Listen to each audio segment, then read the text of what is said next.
Sa UAE kasi, alam mo yung lifestyle kasi doon kahit na wala kang cash actually. Dubai Mall ka? Dubai Mall, Emirates Mall, lahat ng mall doon. So, yun yung lifestyle siguro. Nakita ko nga itong financial literacy. Doon natin na-realize na kailangan natin kontrolin yung pera. Otherwise tayo yung kontrolin ng money. Do you still remember yung highest amount ng pinaka-debt na yun? I think collectively, 1.5 Million.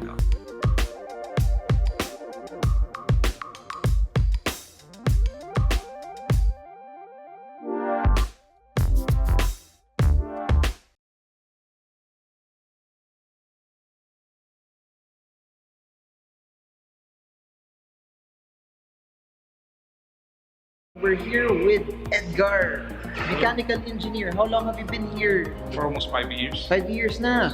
How long have you been an OFW? Since 2007. So, 2007. More than almost 11 years. 11 years abroad already. I was asking your greatest money story, and then you said that you were in debt millions. Yeah. How did that happen? Accumulation of debt from credit cards in the UAE.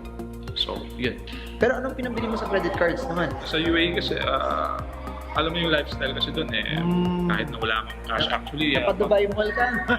Dubai Mall, Emirates Mall, lahat ng mall doon. So, yun yung lifestyle siguro. Nakita ko nga itong financial literacy. Doon natin na-realize na kailangan natin kontrolin yung pera. Otherwise tayo yung kontrolin ng money. Do you still remember yung highest amount ng pinaka-debt na yun? I think collectively, 1.5 million. What did you do to get out of it? Ano yung mga steps na kinuha mo na? Kailangan mo palang reduce ng expenses at saka magsimulang mag-save. Pero ano yun, may savings ka noon? Wala kang savings? Actually, walang savings kasi nga talagang malaki sahod mo. Puro gastos ng palabas, may bakasyon ka. So galing gastos dito, gastos doon. Galing sa sweldo lang lahat yung yung yes. So to pay for your debt, para nagtipid ka sa sweldo mo? Yes, kailangan kong tipid. Tapos yun nga, i-realign mo yung mga gastusin mo. So, yun, doon nagsimula. How long did it take naman to pay for everything? I think it's almost 3 years. Oh, wow. Anong feeling nung nakawala ka sa utang? Sarap yung feeling. So, freedom, sabi nga, freedom. When did you pay off everything? What year was this? 2016. 2016. So, from 2016 to now, are you debt-free na? Wala na talaga? Konting utang na lang, pero hindi na credit card. Wala na credit card. So, housing loan naman, mga ganun. Ganun. So, assets naman siya. Assets naman. Simula tayo ng assets. Ano nagbago sa lifestyle mo to be able to actually, parang check wala na parang credit card. Okay. Hindi na ako talaga nagano ng credit card. So, it's either cash or debit card na lang. So, kasi medyo mahirap talaga kontrolin pagka. Although, pwede natin kontrolin, sabi nga natin, pero pag nandyan, medyo, so, cut na lang talaga, wala ng credit card. That's one, cut your credit card. So, if you cannot control your credit card, cut it off. Yes. Next. And then, two, you have to start savings. Okay.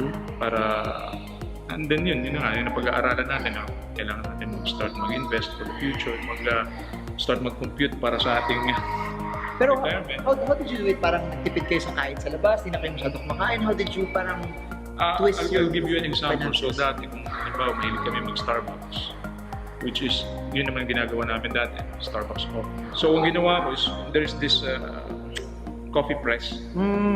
So, instead na magbabayad ako ng Starbucks doon sa Starbucks, bibili na lang ako sa Starbucks. Tas beans na lang? Beans, tapos okay. doon mo lang Oh, piniplex malaki tipid nga yun. Yeah. Totoo. So, instead of magagastos ka ng, sabihin natin, 20 real sa isang coffee, yung isang na yun, 30 real lang. So, makakapagtimpla ka na Sobrang dami na. Marami. Totoo yun. Very good tip.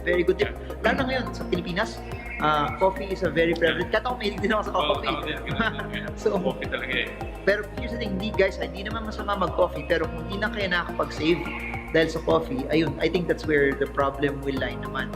So, nagtipid, nag-skimp off, nag-change ang lifestyle. What else? Start attending seminars ng financial literacy. So, yun, education talaga is the key. Okay. So what are your investments now? Cryptocurrencies? Currency, tapos may stocks. Stocks? Meron din Philippine stocks or? Philippine stocks. Philippine stocks, okay. Condo na amortization Real estate pa lang. naman, okay. Real estate amortization Okay. pa lang. So dun sa tatlo na yun, ano sa tingin mo yung parang sa'yo promising naman in terms of your investments? I think that would be stocks. Okay. Yeah. Okay, why stocks? Ako, syempre bias ako sa stocks, pero why Ayaw ko stocks? na maging bias, pero nung nakita ko nga yung presentation, lalo na dun sa support and resistance lang, dun ko na-realize na hindi pala siya ganun kahirap. Kaya lang mo lang talaga siyang pag-aralan. And then you have to, yun nga, kung ano lang kaya mo, yun yung i-invest natin. Hindi yung, kasi di ba yung iba, siyempre pag may pera tapos para masabi lang na nag-stocks, you have to go into that. So, unang-una yun nga, pag-aralan mo. Tapos, kung ano yung kaya mong i-invest, doon muna tayo magsimula. And then, afterwards, madali na lang magtagtag eh. I assume since we did financial planning, your goal is to go home back to the Philippines also. Yeah, so dati, so 9 years, ang goal ko para retire. So, medyo nare-reduce, kailangan i-reduce na. Para, yun nga, nag-attend tayo ng RFP. Actually, nung simula, for personal, kasi para may apply natin sa sarili natin. And then, yun nga, habang tayo nag-attend, na-realize natin na kailangan talaga natin siyang i-share sa maraming Pilipino.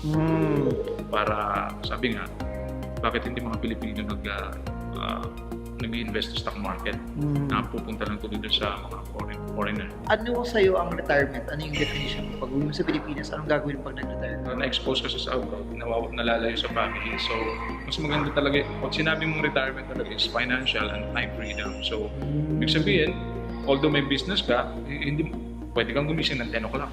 Diba kung gusto mo, hindi mo na kailangan na gigising ng maaga para parang nangangamuhan na. Parang yung nagtatrabaho tayo as employee. So, we have control of our time. Siyempre, yung finances natin. Siguro hanggang sa pagtanda natin, hindi na tayo problema. Okay, galing. Amazing. So, thank you so much for this. I hope you get inspired by this story. Nung ganda nito, babalikan kita the next time I come back here na isang tao na in debt, na wala sa utang, nag-budget, nag-save, and the next step na is how big we see those investments happen. Kasi inspiring yan, it's time that we see more Filipinos like him that are out of debt, saving and investing, and then they become financially free as well. Kasi madami ka ma-inspire pag nakauwi ka sa Pilipinas, tapos punong-puno yung investments mo. It's a good story to tell as well. So, that's it for now.